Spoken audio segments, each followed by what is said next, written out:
Hello viewers, আসসালামু আলাইকুম। কেমন আছেন সবাই? আশা করছি সবাই ভালো আছেন। আমি তৌহিদুর রহমান চয়ন from daisy edu pro Bangladesh. আমি একজন এডুকেশনাল কনসালটেন্ট হিসেবে ডেজি এডু প্রো বাংলাদেশে আছি। তো আমি প্রতিনিয়তই আপনাদের জন্য নতুন নতুন ইনফরমেশন নিয়ে আসছি, নতুন নতুন টপিক নিয়ে আলোচনা করছি, যেগুলো দিয়ে যারা আপনারা চায়নায় উচ্চশিক্ষার জন্য যেতে আগ্রহী তারা যেন সুবিধা পান, তারা যেন ইনফরমেশনগুলো জেনে থাকেন, এবং আপনারা যখন বাইরে যাওয়ার প্রস্তুতি নিচ্ছেন তখন যেন আপনার পাশাপাশি এই ইনফরমেশনগুলো আপনার প্রস্তুতিটাকে আরও পারফেক্ট করে তুলতে পারে। যার কারণেই আমি আপনাদেরকে প্রতিনিয়ত এই ইনফরমেশনগুলো দেওয়ার চেষ্টা করছি। সো আজকে আমি এরকমই নতুন একটি ইনফরমেশন দেওয়ার জন্য এসেছি। আজকের যে টপিকটা সেটা হচ্ছে ডিকিউ ফর্ম এবং জেডব্লিউ ফর্মটা আসলে কি, এবং এটা না বুঝলে আপনার চায়নায় অ্যাডমিশন অ্যান্ড ভিসা বাতিল হতে পারে কেন। আজকে আমরা এই বিষয়গুলো নিয়ে আলোচনা করব। তো প্রথমেই আমরা আসলে জেনে নেই যে ডিকিউ ফর্মটা আসলে কি।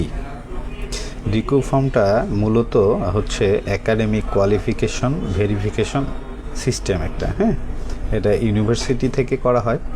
আর এখানে মূলত যাচাই করা হয় যে আপনার এসএসসি, এইচএসসি, দেন হচ্ছে আপনার ডিপ্লোমা, ব্যাচেলরের ট্রান্সক্রিপ্ট এবং সার্টিফিকেটগুলো এগুলো ভেরিফিকেশন করা হয় যে আপনার ডকুমেন্টসগুলো আসলেই অথেন্টিক কিনা বা এটাতে কোনো ডুপ্লিকেট কিছু আছে কিনা। মূলত এই বিষয়গুলো চেক করে নেওয়া হয়। এটাই হচ্ছে ডিকিউ ফর্ম। তাহলে আমরা কি জানলাম যে ডিকিউ ফর্ম মূলত চায়নায় যে এডুকেশন সিস্টেম, এটার হচ্ছে আপনার একাডেমিক যে কোয়ালিফিকেশনগুলো আছে এগুলোর যে আপনার সার্টিফিকেট, ট্রান্সক্রিপ্ট বা আদার্স যে ডকুমেন্টসগুলো আছে এগুলোর ভেরিফিকেশন সিস্টেম একটা, যেটা ইউনিভার্সিটি প্রোভাইড করে থাকে। এটার নাম হচ্ছে ডিকিউ ফর্ম। আর ডিকিউ যদি আপনাদের ক্লিয়ার না থাকে তাহলে আসলে কি সমস্যাটা হতে পারে, এটা যেমন প্রথমত হতে পারে যে আপনার অফার লেটার ডিলে হতে পারে, মানে অফার লেটার আপনার অনেক লেটে আসছে আপনার যদি ডিকিউ না থাকে, দেন আপনার অ্যাডমিশনটা পর্যন্ত ক্যান্সেল হয়ে যেতে পারে শুধু আপনার ডিকিউ ক্লিয়ারিফিকেশন না থাকার কারণে।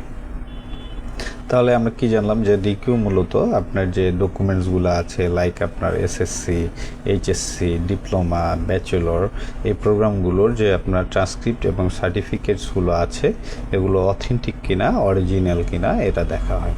এবং এর পাশাপাশি দেখা হয় যে আপনি যে মেজর বা যে সাবজেক্টটাতে আপনি ইউনিভার্সিটিতে পড়াশোনা করতে চাচ্ছেন সেটার এলিজিবিলিটি আপনার কতটুকু বা আপনার এলিজিবিলিটি আছে কি না, মূলত এই বিষয়গুলো ডিকিউ ফর্মের মাধ্যমে দেখা হয়। এবং ডিকিউ ফর্ম না বুঝলে এই যে আপনার অফার লেটার ডিলে হয়ে যায়, এমনকি আপনার অ্যাডমিশনও ক্যান্সেল হতে পারে। দেন তাহলে আমরা এখন আসি আসলে জেডব্লিউ ফর্মটা আসলে কি। জেডব্লিউকে অনেক সময় জেকিউও বলা হয়ে থাকে। তো জেডব্লিউ ফর্ম হলো মূলত ভিসার জন্য কি ডকুমেন্ট। কি ডকুমেন্ট বলতে মূলত ভিসার চাবিকাঠি বলতে পারেন। জেডব্লিউ ফর্ম মূলত ভিসার কি ডকুমেন্ট। এটা দুই ধরনের আসলে হয়ে থাকে। একটা হয় JW201 এবং আরেকটা হয় JW202। একটা গভর্নমেন্ট স্কলারশিপের ক্ষেত্রে হয় এবং আর একটা সেলফ ফান্ডেড বা আদার্স যে পার্শিয়াল স্কলারশিপগুলো পাওয়া যায় এগুলোর জন্য হয়ে থাকে 202। দেন আসলে জেডব্লিউ ফর্মটা কে দেখে, আসলে জেডব্লিউ ফর্মটা কেন দেয়া হয়। এমবাসি আসলে মূলত এই ফর্মটা দেখে।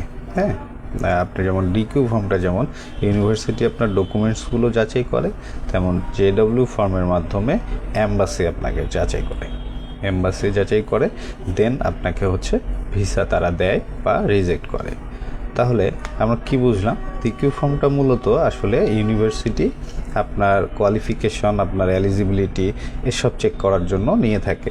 আর জেডব্লিউ ফর্ম মূলত দেয়া হয় এমবাসিতে, ভিসা অফিসাররা যে আপনাকে ভিসাটা দেবে এই ভিসাটার জন্য আপনি এলিজিবল কি না, আপনার আদার্স যে ডকুমেন্টসগুলো আছে বা আপনি যেগুলো প্রোভাইড করেছেন এগুলো সব কিছু ঠিকঠাক আছে কি না এটা দেখার নামই বা এটা পরিষ্কার করার নামই হচ্ছে জেডব্লিউ। আসলে অনেক অফার লেটার থাকলেও আপনার যদি জেডব্লিউ না থাকে বা জেডব্লিউ ক্লিয়ার না থাকে বা এম্বাসিতে আপনার জেডব্লিউটা আপনি ক্লিয়ার করতে না পারেন তাহলেও কিন্তু আপনার ভিসা আটকে যায়। এখন আসি জেডব্লিউ এবং ডিকিউ। এর মধ্যে আসলে আসল পার্থক্যটা কি? আমি আপনাদেরকে এতক্ষণ বলেছি, আপনারা হয়তো অলরেডি বুঝে গিয়েছেন যে আসলে ডিকিউ ফর্মটা কেন প্রয়োজন হয়, জেডব্লিউ ফর্মটা কেন প্রয়োজন হয়। তো এখন মূলত পার্থক্য বলতে যেটা প্রধান এবং লক্ষণীয় পার্থক্য, সেটা হচ্ছে ডিকিউ প্রয়োজন পড়ে আপনার অ্যাডমিশন স্টেজে, মানে যখন আপনি কোনো ইউনিভার্সিটিতে অ্যাপ্লাই করেছেন এবং সেখান থেকে আপনি অ্যাডমিশনের জন্য অফার লেটার পেয়েছেন, সেই সময় অ্যাডমিশন স্টেজে মূলত ডিকিউ ফর্মের প্রয়োজন পড়ে। দেন জেডব্লিউ ফর্মটা আসলে প্রয়োজন পড়ে ভিসা স্টেজে গিয়ে, যখন আপনার ইউনিভার্সিটিতে অফার লেটার চলে এসছে, আপনার ডিকিউ চেক করে দেন হচ্ছে আপনি অফার লেটার নিয়ে যখন ভিসার জন্য অ্যাপ্লাই করবেন এম্বাসিতে, তখন মূলত আপনার জেডব্লিউ ফর্মটা প্রয়োজন পড়ে। তাহলে কি জানলাম আসলে মূলত পার্থক্যটা কোথায়?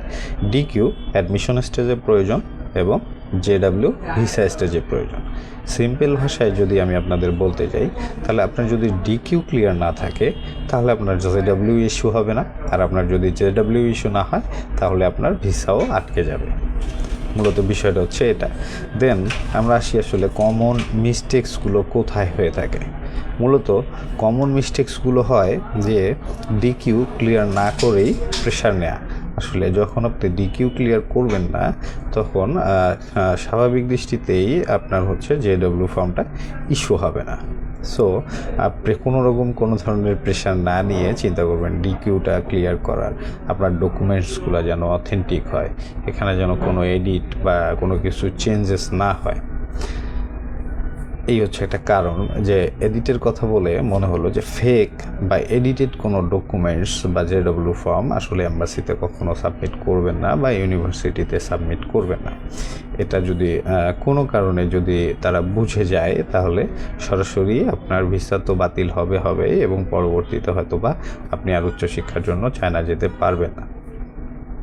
সো এই বিষয়ে সবাই খেয়াল রাখবেন। দেন অনেক সময় যে মিস্টেক্সটা সেটা হচ্ছে যে পাসপোর্ট মিসম্যাচ। এখানে পাসপোর্ট মিসম্যাচ বলতে মূলত পাসপোর্টের সাথে আপনার ডকুমেন্টসের যে ডাটাগুলো দেওয়া আছে এগুলো মিসম্যাচের কথাই বলা আছে। তো অনেক সময় হয় কি, আপনার নামের নির্দিষ্ট কোনো স্পেলিং তো অবশ্যই আছে, এটা অনেক সময় পাসপোর্টে আর ডকুমেন্টসের সাথে মিল থাকে না।